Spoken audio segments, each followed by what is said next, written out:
Hi, thank you so much for having me.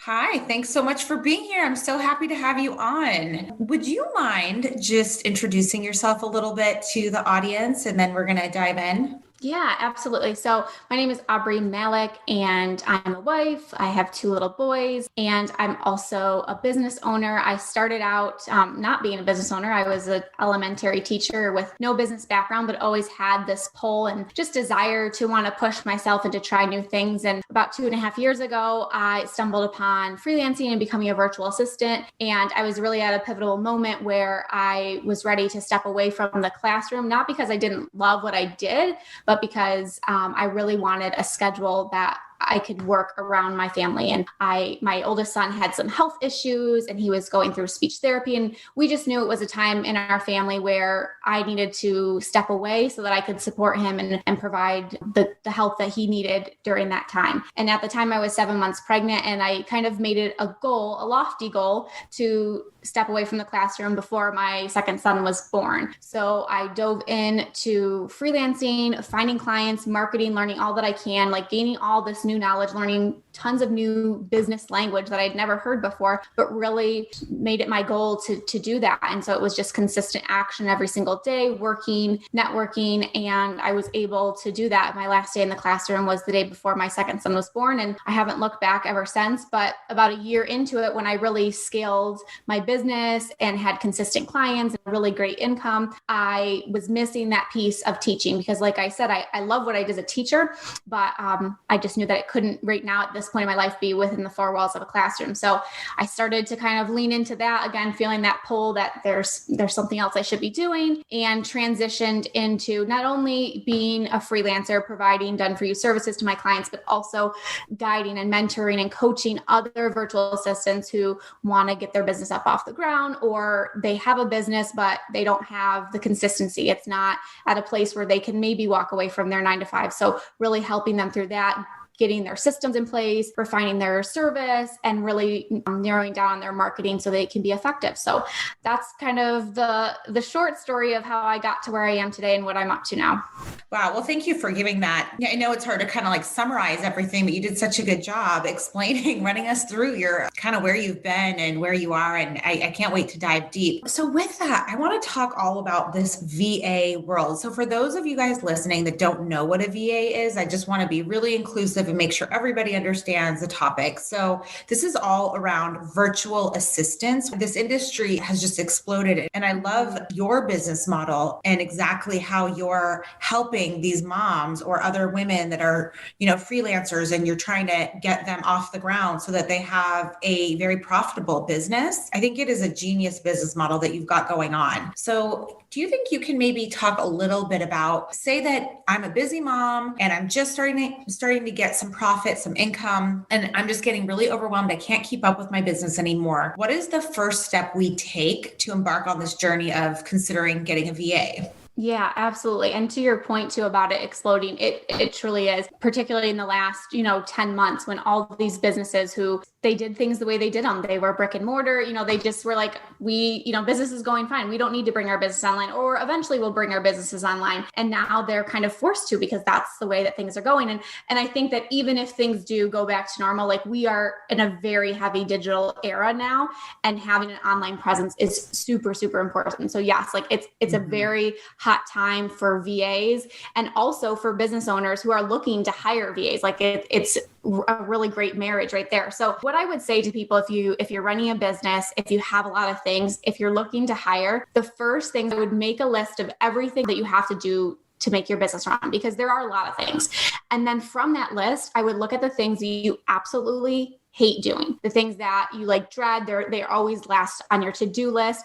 Those are going to be those things that you might want to hand off to someone else. A flip side of that is also looking at the things that don't necessarily need your hand in it. So like for you and I both, like we run a podcast, like we have to record the podcast. We can't have anybody do that for us. But do we have to necessarily do the editing and creating the graphics and the show notes? No, that's something that someone else could come in and do. So I would really look at either those things that you don't enjoy doing that are always falling last to do on your list, or those things that really don't need your hand in it. because someone else, and I know this is hard for me too, like being on both sides, like having that virtual assistant background, but also being a business owner, I like having control of things. And so it is hard for me to let go of those things. But I think we have to remember too, like, we don't have to be good at everything. And there's probably someone out there that can do what you do and maybe even do it a little bit better because they're really focused on that. They have the right systems in place. They've refined that. So yeah, those would be my suggestions. If you're looking to outsource, to hire someone, things you don't enjoy doing or things that don't need your hand in them. That is so helpful. And for those of you saying, well, when do I know when it's time? I think it's when you are not able to keep up with really showing up in your business as far as like the content production or revenue generating things that only you can do. That's one thing, when you're not getting things done on your to-do list that shouldn't be that hard. And then also when you've exhausted everything around automation, or you just don't even have time to think about the automation, so those are a few indicators. So I think that's really helpful though, the way that you've characterized it as far as how do we round up kind of the tasks that we need to hire out. So then once we have our list of say, 5 or 10 areas that we definitely need help with, where do we go to find a VA and how do we make sure that we're asking for the right skills, getting the right skill match? How does that all go down? A VA is basically like a doer. So that's going to be someone that's going to more income into your business and just do the tasks that you need to get done. So if you just have like small minor things, email management, data entry, research, small things like that. Like that's someone like a VA is really great for. Now, if you're looking for more of a strategic partner, someone that's actually going to not just complete the task, but also provide that guidance, then you're going to want to make sure that you make that clear that you're looking for someone with a little bit more experience. And this is where I move a lot of my students from. Getting started being a virtual assistant, learning the different things, that's a great place to start. But as they move on through, we start to specialize because that's the way that you're really going to be able to provide more of that strategic role, be that strategic role for your clients. You're going to be able to provide them guidance and maybe give them suggestions on, hey, I see that you're doing it this way, but maybe let's try it this way. And I think this might be a better way to be able to complete it. So a good place to look for VAs, I think, you can always ask around, like ask any of your business owner friends, like, is there anybody that you've worked with that that does what this task or what I need? Because referrals are going to obviously speak a lot louder. If they've had an experience with them, they know them. Facebook groups are another really great place to look to start to vet people to see who, even if you're not at the point where you're like, I'm ready to hire, you can kind of start to see, hey, I might be looking to hire this out. I'd love to just get some names of people so that when I'm ready, I can start moving on through the list. So referrals are a really great place. Facebook groups are a really great place. Those are like the two main that a lot of people focus on, but there's definitely tons of other avenues you can do. Look on LinkedIn. There's freelancing websites. I have never really ventured into that at like being on the other side of it, but those are definitely options out there. So there's a ton of options for people to start to look for a virtual assistant or for someone to come in and help in their business. How do people, and maybe this is just such a wide variety, but what are different classic ways of contracting with somebody? So a lot of virtual assistants will start out as like an hourly, they'll have hourly package. So you can book for a certain number of hours per month. So some classic ones are like 10 hours, 20 hours, 30 hours. As far as what you need, that's really going to take you some time to like, look, okay, here's what I'm looking to outsource. This is roughly around how much it takes me to do it. So this is kind of to give you that ballpark. That's one way to do it. And you can book a set of hours. Most virtual assistants, you pay upfront for those hours so that you secure that time on the calendar. That's one way. And that's a way that a lot of people start out because it's easy for them to track their time as they're getting started. A second way to do it is more on a package or retainer. So say you need something done every month. An easy example of this is social media management. You need someone every month to plan your posts, to schedule them, to write the captions, create the graphics. That's something that's going to be reoccurring every single month. So some virtual assistants, freelancers will say for this package of X amount of posts, captions, it's more like a flat rate. They'll say this is your package price. One thing I like about this is on both ends, the business owner knows exactly what to expect. Like they know what to budget for every month. Like I'm going to get this set of things done. This is how much it's going to cost me, as opposed to hourly. Some things might vary on how much you're spending based on the time. And then a third way that a lot of new freelancers are moving, which I love, are these VIP days where they have a service that they have a day where for the day you're completing that. So an example of this would be if you need your website design. Most website design projects take anywhere from 6 to 8 weeks to complete. These VIP days is I'm booking a day on your calendar to get my entire website set up in one day. Now, on the flip side of that, you're going to be paying a little bit more upfront because you're getting a fast turnaround time. You're getting access to that person. You guys are working together throughout that day to make the edits and things like that. But that's another way that freelancers, virtual assistants are charging. So I would say to kind of figure out where you are in your business, what you can afford. A great place to start is if you're just getting started and you're like, I just need a little bit of extra help, using a virtual assistant and doing like an hourly package per month is a great place to start. And then once you get into the rhythm of things, you can always, change to a package, something like that. Got it. That's super helpful. I think also, women sometimes are afraid to be the boss and assert themselves and all of that. And I do think that there is a very particular way of being direct with what it is you need and still being completely respectful. And I think some women confuse that with being mean. And I guess I just want to kind of talk about that relationship a little bit more, because a lot of the women that are coming to hire a virtual assistant probably or may not be experienced in managing, or maybe they've managed before and it was, intimidating, or they didn't feel like they were good at it. I think it's super important to establish expectations up front and to come up with a system. For example, if you're working with somebody in the Philippines, then maybe you can use tools such as Asana or Trello or some kind of project management tool to connect with them where it's collaborative and you guys can kind of be working on your own respective time zones. And then you have like a weekly pull-up or bi-weekly or whatever it might be. But I do think that having your expectations clear in your own mind first is hugely important. And then being able to really get specific about what your expectations are, because it's not fair to hire somebody, not be super crystal clear about what it is you want or need, and then blame them when they don't deliver your expectations, because people aren't mind readers, right? So kind of on the other end, how have you seen that relationship work really successfully? And for people that are looking to hire a VA, like what are some tips they can do to make sure that they're really managing well and directly? And of course, being collaborative and professional and clear and direct, like what are some good tips that you have for us to do that well? Such a great question. I think the first thing to remember is that when you're bringing someone on, that there is going to be a learning curve on both ends, especially if it's your first hire. Like if you're bringing a VA on, like they're learning your business, they're learning how you like to work and vice versa. So that's the first thing, is to know that there is going to be a learning curve. Like there might be some mishaps, some obstacles on both ends. It's not just, like you said, it's not like blaming them completely. So that would be the first thing, is just to, like you said, set that expectation. Like there is going to be a learning curve as we dive into this. The second thing that I would say is a lot of times people when they want to hire, they're hiring at the point where they're overwhelmed. And so a lot of what I talk about is getting, like, before you're at that place of overwhelm, start to prepare for that. If you know your business is moving in a direction where you're going to eventually need help, start to prepare for that. Start to create SOPs, start to put these systems in place. So it's not when you bring someone on, like you're trying to pull these pieces together. You bring someone into an already well-oiled machine where you're able to maybe have a welcome video explaining, like, here's what's going on in my business, have a couple walkthrough tutorials. Like Loom is a really great one. If you have a certain program that you use or a certain way you like something done, if you're explaining something, that's a really great way. I know for me, I'm super visual. So seeing a video walkthrough of something has been, like, as coming into a business owner's business, has been helpful for me, because that way I'm clear on what they want because I've used their tutorial.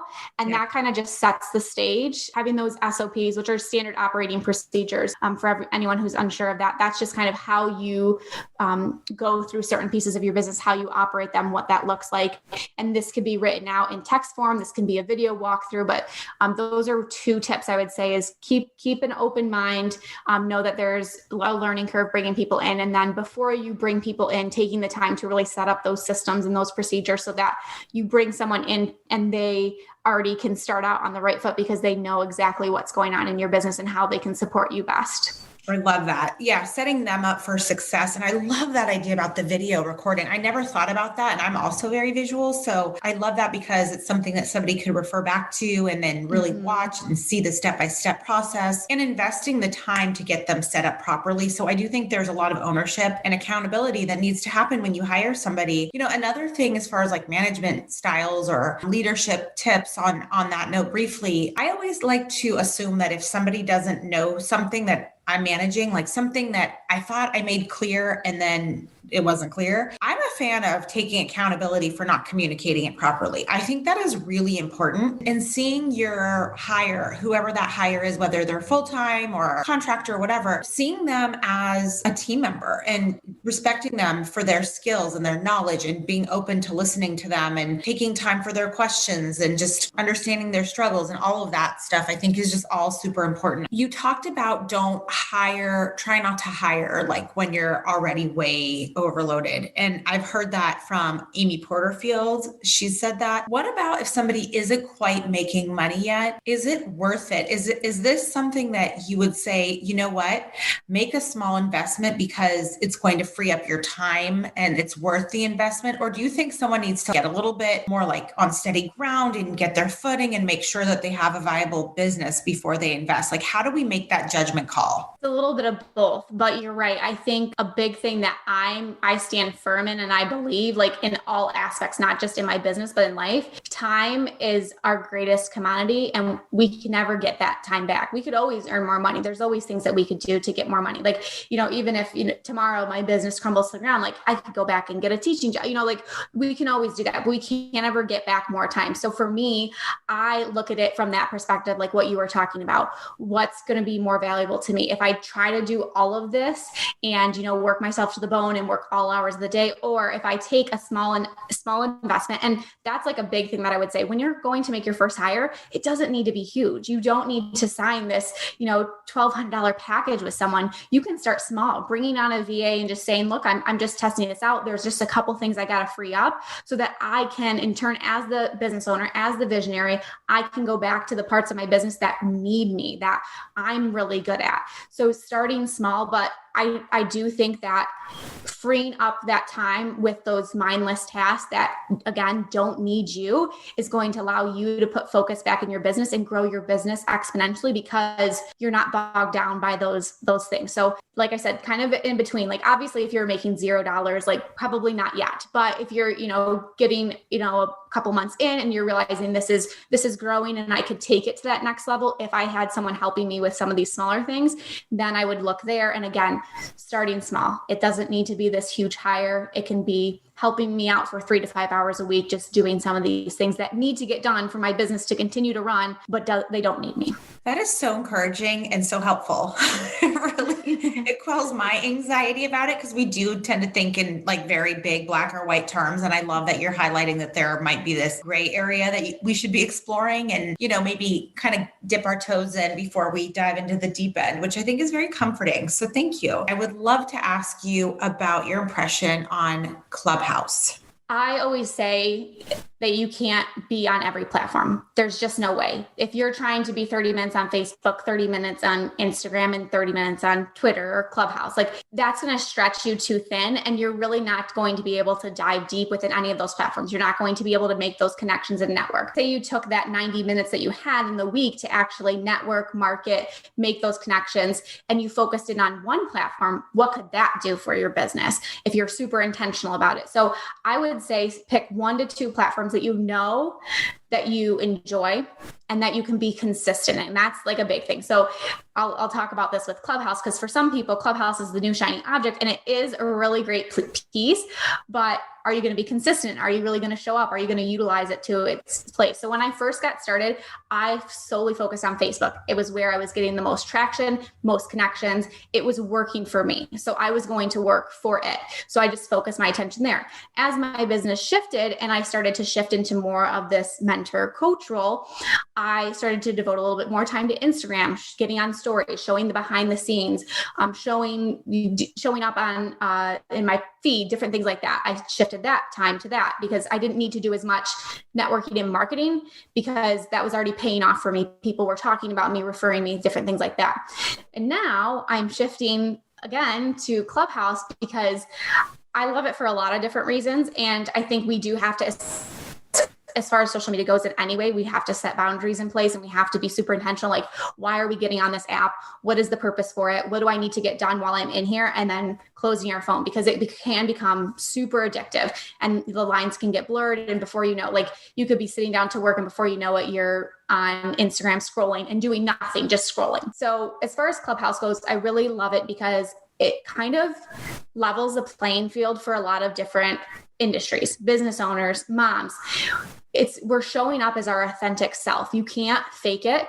You have to just show up with your voice. You don't have to post a picture. You don't have to get ready. Like, you just have to show what you know, which is intimidating for a lot of people who are getting started or maybe are afraid of getting in front of the camera. They have a lot of knowledge. They have a lot to give, but they just don't know how to get past that fear. So it kind of levels the playing field for a lot of different business owners. And I just have made so many genuine connections from there. I know our connection came from Clubhouse. I was talking in a room and someone was like, "Oh, I got to connect you. I think this would be a really great fit." And I would have never had that. You and I probably would have never met and had this collaboration. So it's a really great way, I think, to make fast, genuine connections. Because I think from someone's voice, I mean, even from the podcast perspective, I'm sure you're listening to this right now and you're like, either I like Aubree or I don't, based on my voice. Like, you have no idea what I look like, but that is a really telling factor in us. So I love it. I'm obsessed with it.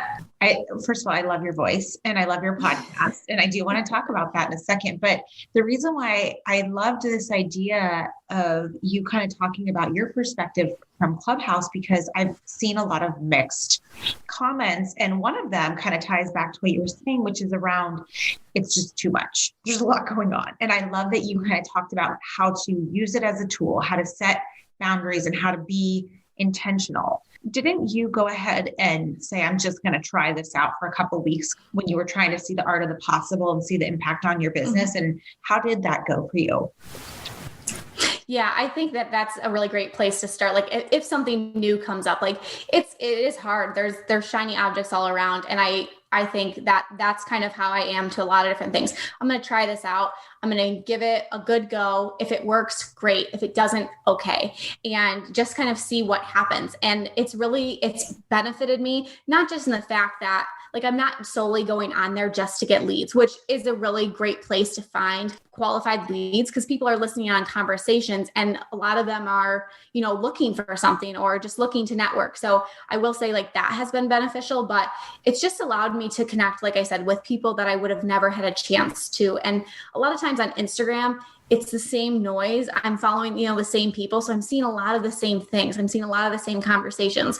And it's nice, especially in a time when we don't get to get out and network and meet with other people. It's a really great time to just listen to other conversations, hear from other people, get perspectives, and just learn from other people, maybe, grow. Like, I know that even with what I've learned over the past 2.5 years, I always have room to grow. I always have a place to learn. And I think the one other tip I would give about Clubhouse too is just to make sure, if you are utilizing that app, it is a really great app to learn, but make sure that you are also producing the content too, because that's how you're going to be able to be seen as a thought leader in that space, listening in, adding value when you can, but also hosting your own rooms and sharing about what you know. You do have value to give, like, you do have something to share, and opening a space up to do that. And you never know where it could take you.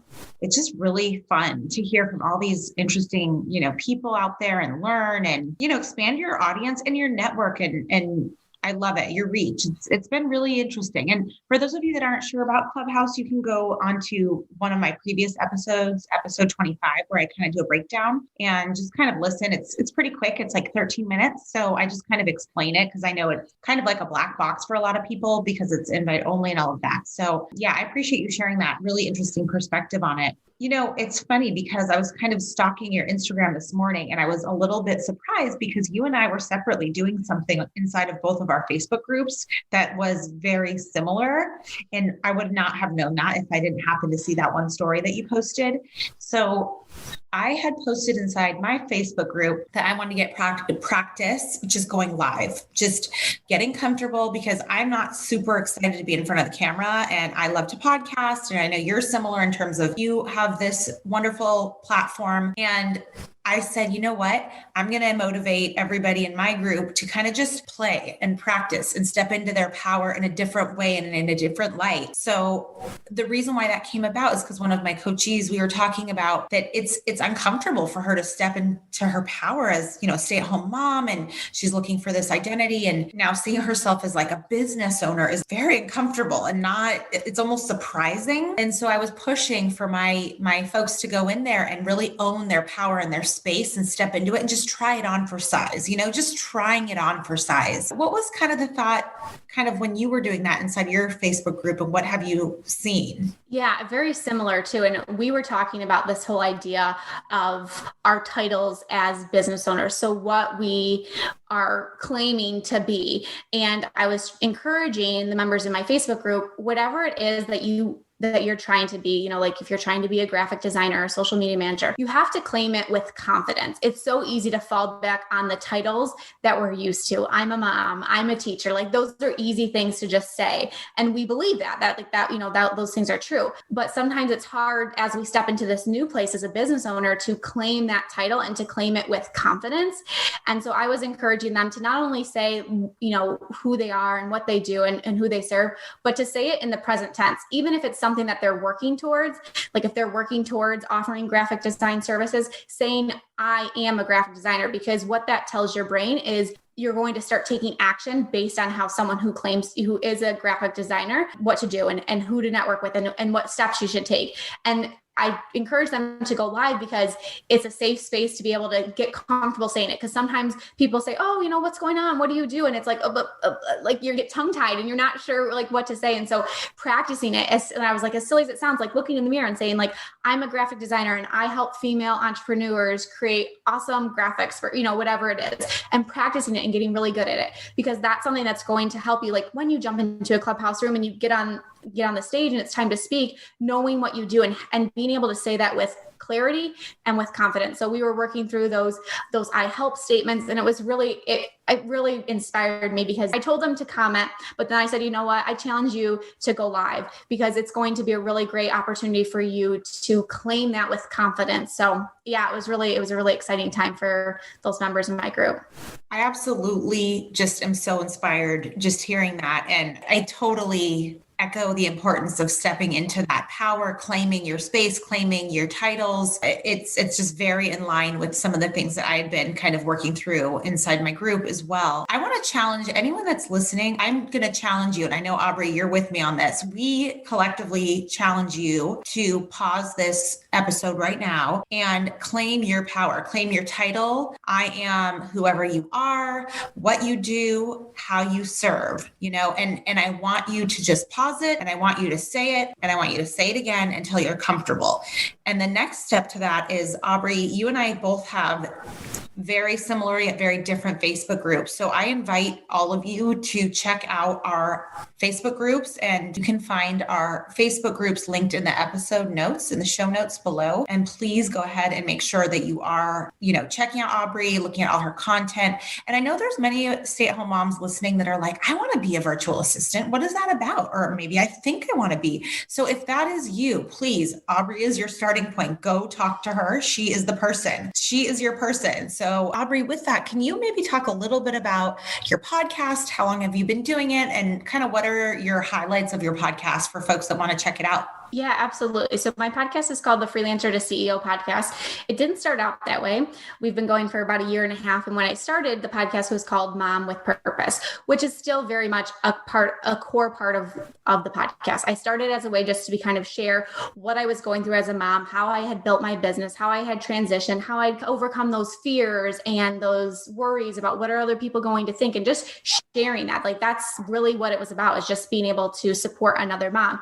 And then as as I grew in my business and as I really started listening to my audience, they love that content, but they're like, but we want to know more about freelancing. We want to know more about being a virtual assistant. Like those episodes where I did talk about it. Those were my top downloaded episodes. And that's kind of like your sign. If people are asking you questions, listen to them. Like that's where maybe you should follow and go with. So we made the shift this past year to shift the title to freelancer to CEO. And the podcast now really, like I said, it does still have a lot of that core personal development, mom topics, but intertwined with that is building a successful business and going from being a freelancer to really stepping into that CEO role and how you get there and what things you need to have in place in order to make it a successful business, and how I give the tacticals, I give the mindset stuff. So I love it. It's my favorite part of my business. As you probably can tell, listening to this episode, I love to talk. I love to share. It's truly a passion project for me. And it's with the sole purpose of being able to help someone else who was in the position that I was, 2.5 years ago, who is looking to start, who is wanting to grow and scale. How can I help them? How can I serve them? It's so fun getting to hear your kind of behind the scenes of it. And also I observed this in kind of researching and listening through your podcast. And you and I have something very similar that I do want to share and highlight for folks out there, because this has come up in some of my coaching sessions with some of my members that, this fear of niching down, which I definitely struggled with, because initially I had started my podcast more of like as a form of expression, connection, and maybe inspiration for other women like me. And it sounds like yours was very similar. And I kind of started to hone in on, oh, wow, people really want more like of this online business acumen. And I see you do it in your kind of space as well. And that's kind of where we've tweaked, I'll say, our messaging and the content really, and the way that we really serve. And the reason why I think this is super important to highlight is because some people that are out there trying to really figure out how they serve, what they serve, how they serve. What I want to say is you need to start somewhere. And so if that means that you're starting off as a mom blogger and you previously, all you did was, let's say, a nanny or something with children, that is your familiar space and this is new and unfamiliar territory, start with that and just build off of that. And you're allowed to tweak things as you go, and your audience will grow with you oftentimes. And if they don't, it's okay to shed the folks that are not really in that next kind of ideal audience that you're trying to serve. And that's okay. And I think that's really important, because I see it in your business. I see it in my business. And it was something I really, really did struggle with. Like, well, I don't want to just talk about mindset. I want to do something more. And I know that if you're starting out and you think that you might eventually say, want to go into coaching or go into, I don't know, something else that is not your starting point, but you just need to get the reps in,